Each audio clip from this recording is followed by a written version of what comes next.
यहाँ आपको सभी तरह के कोर्सेज मिल जाएंगे जो जो इग्नू करवाते हैं। Bachelor, certificate, diploma, master, post graduation diploma. उसी तरह डिप्लोमा कोर्सेज की लिस्ट है। डिप्लोमा कोर्स करना है आपको तो इस पूरी लिस्ट को देख सकते हैं। अगर आपको इग्नू से बैचलर कोर्स करना है, बीए जनरल या बीए हिस्ट्री ऑनर्स या बीए इंग्लिश ऑनर्स, तो आप यहाँ पे देख सकते हैं बहुत सारे कोर्सेज है। यहाँ आपको सिर्फ 4 चीजों पे ध्यान रखना है कि आपको सिर्फ 4 चीजें अपलोड करनी है, उससे ज्यादा नहीं करनी है अपलोड। फोटो, सिग्नेचर, मैट्रिक की मार्कशीट या सर्टिफिकेट, +2 की मार्कशीट या certificate. Hello friends, I hope आप सब ठीक होंगे। जिन लोगों को इग्नू में एडमिशन लेना है उसका सेशन स्टार्ट हो गया जनवरी 2024 का। सबसे पहले हम जानेंगे कि इग्नू में आप रजिस्ट्रेशन कैसे करें और पूरा फॉर्म कैसे फिल करेंगे। तो जब आप गूगल पे जाएंगे तो आपको यहाँ पे इग्नू एडमिशन लिखना होगा। पहली वेबसाइट इग्नू एडमिशन की, इस पे क्लिक करना है। यहाँ पे आपको दी जाए जनवरी 2024 एडमिशन साइकिल। लास्ट डेट 31 जनवरी है, स्टार्ट हो चुका है। रजिस्ट्रेशन के लिए आपको यहाँ पे क्लिक करना है। यहाँ पे आपको यूजर नेम बनाना है, वो यूजर नेम जो आपको याद रखना पड़ेगा क्योंकि आपको आइंदा कभी लॉग इन करना होगा अपना आईडी कार्ड के लिए, तो इसी यूजर नेम और पासवर्ड से ही लॉग इन होगा। यहाँ पासवर्ड क्रिएट करने का ऑप्शन है, तो ध्यान से करना पड़ेगा आपको। यूजर नेम क्रिएट कर लीजिए जो आपको याद रहे। यहाँ अपना नाम फिल करना है, 10th की मार्कशीट के अकॉर्डिंग कीजिए ताकि और कोई दिक्कत ना हो आपको। यहाँ अपना मेल आईडी डाल देना है आपको, वो मेल आईडी जिससे आपके आगे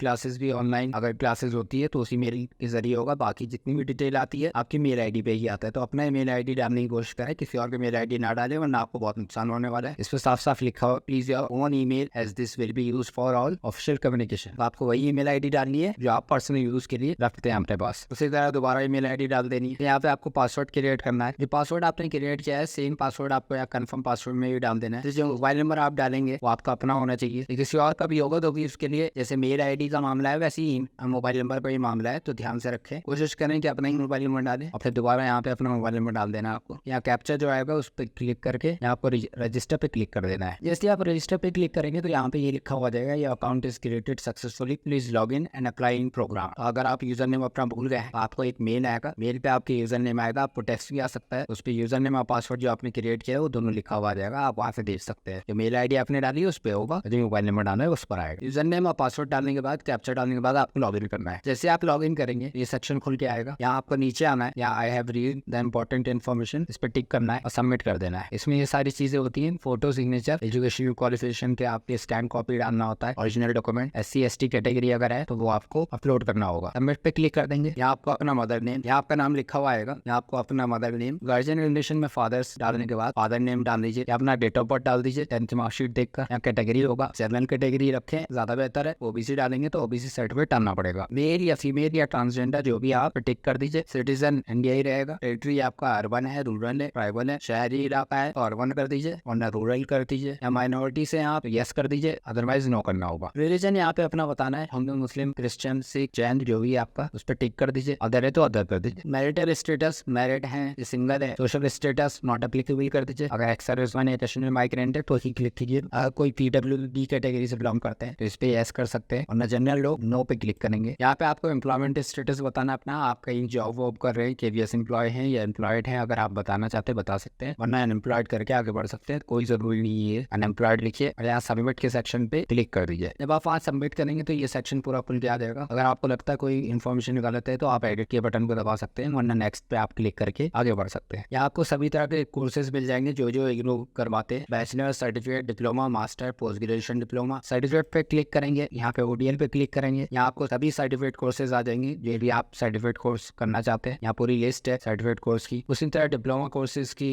लिस्ट है, डिप्लोमा कोर्स करना है आपको तो इस पूरी लिस्ट को देख सकते हैं। अगर आपको इग्नू से बैचलर कोर्स करना है, BA जनरल या BA हिस्ट्री ऑनर्स या BA इंग्लिश ऑनर्स, तो आप यहाँ पे देख सकते हैं बहुत सारे कोर्सेज है, आप किसी भी फिल कर सकते हैं जिसमें आप एलिजिबल है, आप उसको फिल कर दीजिए। जैसे यहाँ पे इंग्लिश ऑनर्स के लिए मैं फिल कर रहा हूँ, ऑनर्स इंग्लिश। यहाँ पे आता है रीजन कोड, ये आप रीडेड फॉर। यहाँ आपको रीजन सेंटर चूज करना है अपना। जैसे मैं दिल्ली से हूँ तो दिल्ली 1 स्टेट में चूज कर लूंगा, ये मेरे सबसे करीब है मेरे एड्रेस के, उसी हिसाब से आप चूज कर सकते हैं। या आपको जहाँ भी स्टडी करना है वहाँ का आप रीजन सेंटर चूज कर सकते हैं। उसके बाद यहाँ पे मेरे सबसे करीब जामिया मिलिया इस्लामिया यूनिवर्सिटी है तो मैं इस सेंटर को ही चूज करूंगा, बाकी आप अपने हिसाब से देख सकते हैं। इसमें और भी सेंटर है बहुत सारे। आपको मीडियम चूज करना है, इंग्लिश, ये ऑनर्स इंग्लिश डाला है तो इंग्लिश ही आएगा, और बाकी आप कोई सा भी कोर्स करेंगे तो उसमें इंग्लिश और हिंदी दोनों का ऑप्शन होगा। इस सेक्शन में बताना है अगर आपने इग्नू से पहले पढ़ाई कर रखी है तो यहाँ पे यस करके प्रोग्राम का नाम, एनरोलमेंट नंबर डाल दीजिए, वरना नो करके यहाँ सबमिट कर सकते हैं आप। जब आप सबमिट करेंगे फिर यही सेक्शन आएगा, आपको नेक्स्ट पे क्लिक करना है। ये ऑनर्स इंग्लिश करने के लिए यहाँ पे 10+2 इक्विवेलेंट आ जाता है, यानी ये कोर्स 10+2 की बेस पर है। अगर मैंने 12th कर रखा है तो ही मैं इस कोर्स को पढ़ सकता हूँ। यहाँ वही दिखाएगा जिस बेस पे कोर्स होगा, यहाँ +2 पे क्लिक कर देना है। मेन सब्जेक्ट हो जाता है आर्ट साइड है तो आर्ट साइड क्लिक कर दूंगा। कॉमर्स साइड से पढ़ाई की है तो कॉमर्स पे क्लिक हो जाएगा। साइंस साइड से पढ़ाई की है तो साइंस साइड पे क्लिक हो जाएगा। बस इस पे क्लिक करके आपको आगे बढ़ जाना है। यहाँ बताना है कब आपने पास किया है 12th, क्योंकि 12th ही पूछा गया है ऊपर, तो 12th के बारे में ही बताना है। डिवीजन बता देना है, अगर 60% से ऊपर आया तो फर्स्ट डिवीजन लिख दीजिए। या किस बोर्ड से आपने 12th पास किया है उस बोर्ड का नाम लिख दीजिए। अगर आपके बोर्ड का नाम इस लिस्ट में नहीं है तो यहाँ पे not listed in the list कर दीजिए, लास्ट वाला ऑप्शन, और यहाँ आपको बोर्ड का नाम लिखने का ऑप्शन आ जाएगा। यहाँ 12th की मार्कशीट पे रोल नंबर होगा, यहाँ एनरोलमेंट की स्पेलिंग गलत है, बाकी आप समझदार हैं। 12th की मार्कशीट पे जो रोल नंबर होगा आपको उसे देख के फिल कर देना है, और ये आपके किसी काम का नहीं है तो आप इसे सबमिट कर सकते हैं रोल नंबर डालने के बाद। यहाँ आपके कंपलसरी सब्जेक्ट आ जाएंगे, ये सारे कंपलसरी सब्जेक्ट होते हैं। बाकी एक सब्जेक्ट आपका जो चूज करना होगा, आपको इनमें से ही चूज करना होगा। तो एक जैसे मैं सोशियोलॉजी का सब्जेक्ट चूज कर लेता हूँ, Indian society, images and realities. उसी तरह सेमेस्टर 2 में भी 3 कंपलसरी सब्जेक्ट है। चौथा मुझे चूज करना होगा gender sensitization, issues and challenges, governance की, फिलॉसफी और रिलीजन। मैं इसको सिलेक्ट कर लेता हूँ, आपको जो पसंद आएगा आप उस सब्जेक्ट को चूज कर लेंगे। सबमिट पे क्लिक करेंगे, उसके बाद आपके ये सारे कोर्सेज यहाँ पे शो हो जाएंगे। सेमेस्टर 1 के ये आपके टोटल कोर्स 8 कोर्स होंगे। यही BA जनरल में भी होता है, BA ऑनर्स इंग्लिश सबके साथ होता है। 8 सब्जेक्ट होते हैं, 8 की पढ़ाई करनी होती है आपको। यहाँ नीचे नेक्स्ट पे क्लिक कर देना है। यहाँ आपको अपना एड्रेस डालना है, जो आपके आधार पे एड्रेस है वो आप डाल दीजिए यहाँ पर। आप पूरा एड्रेस, जब पिन कोड डालेंगे तो अपने आप ही ये कैच कर लेगा। पोस्ट ऑफिस नीचे कौन कौन सा पोस्ट ऑफिस आसपास में है, सबसे करीबी वाला जो पोस्ट ऑफिस आपका होगा उस पर क्लिक कर दीजिए। यहाँ नेक्स्ट पे क्लिक कर देना आपको। यहाँ आपको सिर्फ 4 चीजों पे ध्यान रखना है कि आपको सिर्फ 4 चीजें अपलोड करनी है, उससे ज्यादा नहीं करनी है अपलोड। फोटो, सिग्नेचर, मैट्रिक की मार्कशीट या सर्टिफिकेट, +2 की मार्कशीट या सर्टिफिकेट। फोटो सिग्नेचर तो आप अपलोड कर देंगे। मैट्रिक की मार्कशीट अगर आप ओरिजिनल अपलोड कर रहे हैं तो बेहतर है, क्योंकि ओरिजिनली वेरीफाई होता है। और अगर आप फोटोकॉपी अपलोड कर रहे हैं तो उस पर साइन कर दीजिए, अपना सेल्फ अटेस्टेड कर दीजिए उसे, फोटोकॉपी को, और उसके बाद उसे अपलोड करें। उसी तरह 10+2 की मार्कशीट या सर्टिफिकेट अपलोड कर रहे हैं, ओरिजिनल अपलोड करें, नहीं तो साइन करके अपलोड करें। ये चारों चीज अपलोड करने के बाद आपको यहाँ नेक्स्ट पे क्लिक कर देना है। फिर उसके बाद आपको ये पूरा सेक्शन फॉर्म का जो भी आपने फिल किया है पूरा यहाँ पे आपके सामने आ जाएगा। या आपको फोटो सिग्नेचर व्यू करके आप देख सकते हैं कि आपकी मार्कशीट सही अपलोड हुई है या नहीं, फोटो सिग्नेचर सही अपलोड हुआ है कि नहीं। अगर नहीं हुआ है तो आप यहाँ से मॉडिफाई दिस सेक्शन पे जाकर दोबारा एडिट कर सकते हैं, और इसी तरह पूरे फॉर्म में भी आप एडिट कर सकते हैं जो भी आपने फिल किया है। फिर उसके बाद सबसे नीचे जाकर आपको आई एग्री पे क्लिक करना है, और accept and proceed for payment. आप चाहे तो पहले यहाँ पे पेमेंट देख सकते हैं, आपकी पेमेंट क्या है। फिर यह पेमेंट देखकर आप कार्ड लेकर कार्ड से पेमेंट कर देना है। इस सेक्शन पे आएंगे आप, जब उस पर क्लिक करेंगे यहाँ पे पेमेंट गेटवे पे जाएंगे। पेमेंट गेटवे पे जाके पेमेंट करने के बाद जब आप वापस आएंगे तो आपको माई एप्लीकेशन में जाना होगा। यहाँ से मैंने फॉर्म अभी पेमेंट नहीं किया है इसलिए मेरे पे नहीं आ रहा है, लेकिन आपके में यहाँ पे डाउनलोड करने का ऑप्शन आता है। जब आप पेमेंट कर लेंगे तो आपको वापस यहाँ पे माई एप्लीकेशन के सेक्शन में आना है। यहाँ आपको डाउनलोड करने का ऑप्शन आ जाएगा अपने एप्लीकेशन फॉर्म को, आप उसको डाउनलोड कर सकते हैं। और उसके बाद 10 से 20 दिन पे आपको इंतजार करना है। यहीं पे आपको ID कार्ड डाउनलोड करने का ऑप्शन आएगा। कोई डिस्क्रिपेंसी आती है यानी आपके फॉर्म में कोई दिक्कत है तो आपको एक मेल भी आएगा, मेल पे आप चेक करते रह सकते हैं। बाकी यहाँ लॉगिन करके एडमिशन डिस्क्रिपेंसी पे क्लिक करके यहाँ पे आपको चेक करते रहना होगा, और फिर उसे फिर से ठीक करके वापस भेजना होगा। और एडमिशन कंफर्म हो जाता है तो डाउनलोड करने का ऑप्शन आपको यहीं पर आ जाएगा, और मेल भी आपको कंफर्मेशन मेल आ जाएगा। तो मेल अपना चेक करते रहें हर वक्त। बाकी फॉर्म फिल करने में आपको कोई भी दिक्कत आ रही है तो मुझे कमेंट करके जरूर बताएं। चैनल पे नए आए हैं तो सब्सक्राइब कर सकते हैं। बाकी ऐसी और भी वीडियो मैं इग्नू से रिलेटेड आपके लिए लाता रहूंगा।